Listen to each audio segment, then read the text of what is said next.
The pastor's daughter. They called her Princess Mima. What they didn't know was that she would burn their world to ashes. Pastor Linus stood at the pulpit of Grace Revival Church every Sunday, his voice thundering about sin and righteousness. For 20 years, the congregation had trusted him. They brought their troubles to his office, their tithes to his altar, their secrets to his ears. But Pastor Linus had a secret of his own. Her name was Mima. At 23, Mima was beautiful in the way that made people forgive her before she even asked. Long braids, designer clothes that her father's offerings bought, and a smile that could melt the sternest deacon's heart. She drove a white Range Rover that gleamed in the church parking lot like a promise of prosperity.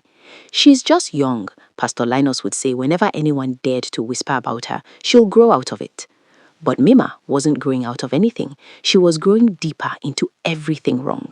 Brother Tunde led the youth choir. He was handsome, dedicated, always early for rehearsals. Mima liked early risers. She would arrive in her perfume cloud, lean against the piano, and watch him direct the others. Within 2 weeks, they were meeting in his car after evening service. "Don't tell my father," she would whisper, her hand on his chest. "You know how he gets." Tunde nodded. Everyone knew how Pastor Linus got. 3 months later, Mima was bored. Brother Tunde received a cold text and a promotion to the children's ministry, far away from her eyes.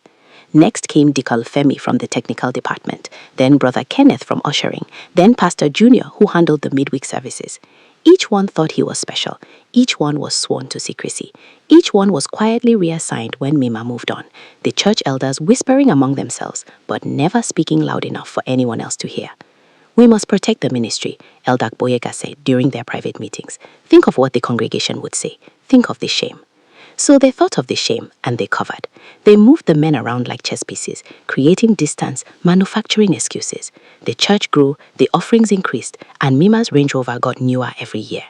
At night, when the church was empty and her father was preparing sermons in his study, Mima would drive to Club Euphoria downtown. She knew every bouncer by name. They never asked for ID, never questioned the pastor's daughter, who arrived smelling like her father's incense and left smelling like cigarettes and brandy. "Another round," she would call out, her laugh cutting through the music. Her friends were not from the church.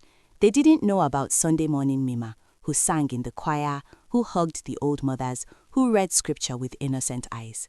They only knew Friday night Mima, who danced until her heels broke, who kissed strangers in dark corners, who stumbled to her car at 3 a.m. with smoke still curling from her lips.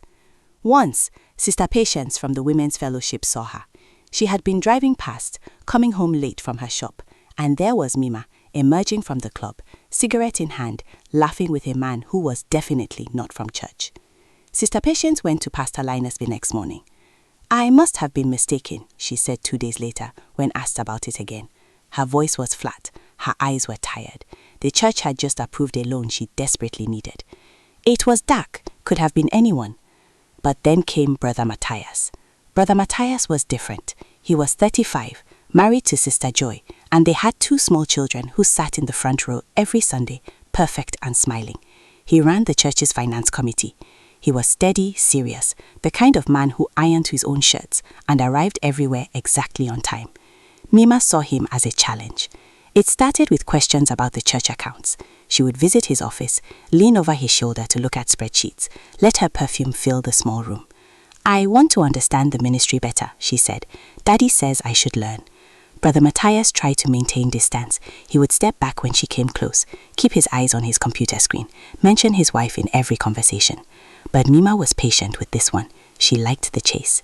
6 months later, Sister Joy found the text messages. They weren't even hidden well.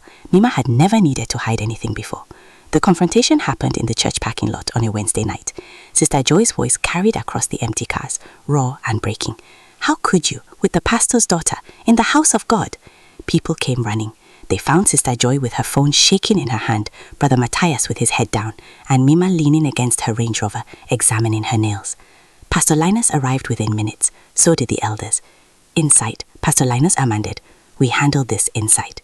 They went to his office. Sister Joy was crying. Her children were with the creche workers, unaware that their family was breaking apart in room 203. "This is a misunderstanding," Elder Boyaga said. I have the messages. Sister Joy held up her phone. Months of messages. He said he loved her. He said he was leaving me. The room went silent. Mima spoke for the first time. She's lying. I have proof. Then you faked it. Mima's voice was ice. Everyone knows you've been unstable. Depression, jealousy.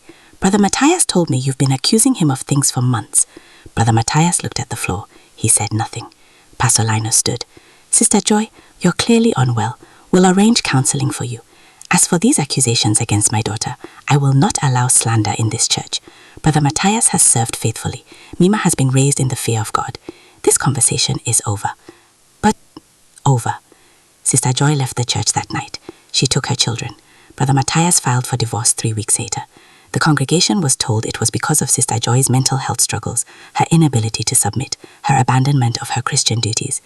Nobody questioned it, not out loud, but the whispers grew. The church started to crack in small ways. Members stopped attending midweek services. Offering envelopes came back lighter. People smiled less. The worship felt hollow, like singing in an empty room. Mima didn't care. She had Brother Matthias now, at least for a while, until she got bored. What she didn't know was that Sister Patience had been keeping records. Every incident she heard about, every man who suddenly got transferred, every late night at the club, every covered-up sin. Sister Patience had been in the church for 30 years. She had given her youth to its growth, her money to its building fund, her trust to its leaders, and she had watched them protect a spoiled girl while good families were destroyed. She started talking, quietly at first, then louder. She showed people her records. She reminded them of Brother Tunde, who left the church entirely, of Deacon Femi, who became an alcoholic, of Sister Joy, whose children now asked why Daddy lived somewhere else. The elders called her to a meeting. "You're causing division," they said. "I'm telling the truth. The truth will destroy this ministry. Then maybe it should be destroyed." They suspended her from all church activities, but it was too late. The truth was out, spreading like fire through dry grass. The final Sunday started like any other. Pastor Linus preached about holiness. Mima sat in the front row, wearing white, looking angelic. The choir sang, the dancers danced, everything looked perfect. But the church was half empty. After service, Pastor Linus called an emergency elders meeting. They gathered in his office, their faces grave. "We are losing members," one elder said. "The offering is down by 60%, another added. "It's these rumors about Mima." Elder Goyega finally said what everyone was thinking. "We can't cover for her anymore. People are leaving. They know." Pastor Linus slammed his hand on the desk. "My daughter is innocent. You all know this. We agreed to protect the ministry. The ministry is dying because we protected her." Elder Goyega stood up. "She needs to face consequences, real ones, or there won't be a church left to protect." The door opened.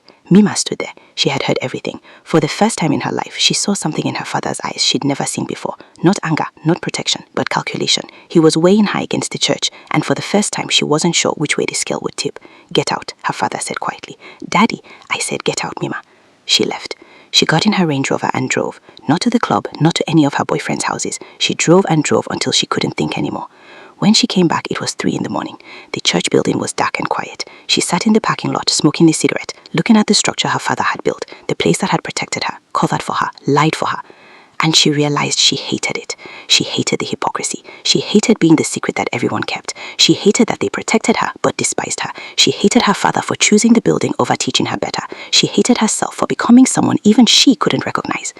The cigarette fell from her fingers. It landed on a pile of old service bulletins someone had left in the trash.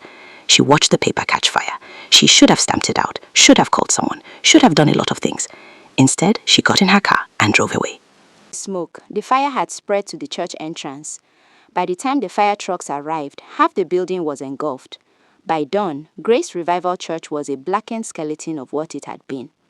No one died. That was the miracle everyone talked about. The building was empty. The fire started from the outside. Probably an electrical fault, they said.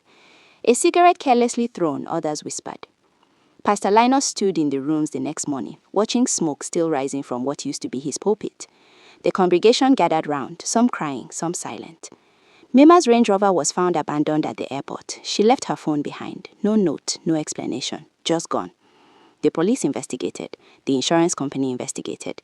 They found evidence of arson, but no proof of who did it. Sister Patience told them about Mima, about everything, but Mima had disappeared completely. Some say she went abroad, others say she changed her name and started over somewhere quiet. A few believe she finally found her way to God, though not through any church door. Pastor Linus never rebuilt. He resigned quietly, moved to a different city, got a job as a school teacher. Sometimes, late at night, he thinks about all the times he chose reputation over truth, protection over correction. He wonders if the fire was God's judgment or his daughter's cry for help. He wonders if there was a difference. The church members scattered to other congregations. They carried their story with them, a cautionary tale told in whispers, about the pastor who protected his daughter, about the daughter who was given everything except accountability, about the church that valued image over integrity, and about how in the end it all burned down anyway. The ruins of Grace Revival Church still stand on the corner of Salvation Road. Weeds grow through the foundation now. Sometimes on quiet nights, people passing by say they can still smell smoke. They are wrong, of course. The smoke cleared years ago, but some stains never wash away. The end. Thanks for watching. Do well to subscribe and come for more videos.